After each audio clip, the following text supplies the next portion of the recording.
All right, YouTube, got another part in the mail, this time from Chasing J's.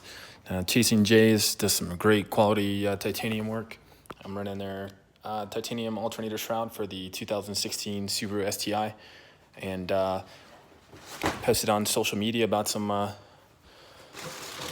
shrouds he makes.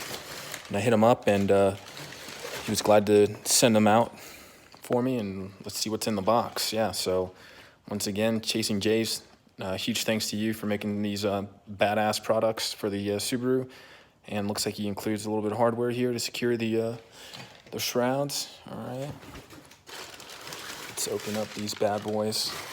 I probably won't install today. I just want to unbox them and show it to everybody.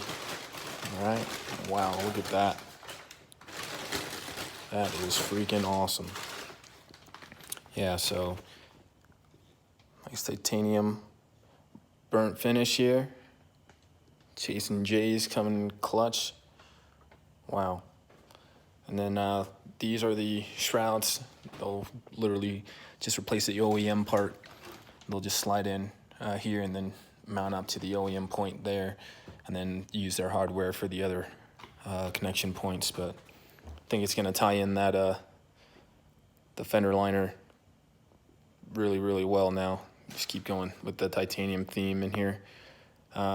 Maybe later on I can find something to replace the Cusco bar, but as long as it's quality, right? But yeah, there's a look at the Chasing J's titanium fender shroud. Hit him up and see what he might have for your car or your WRX or STI. Thanks for watching. I'm out.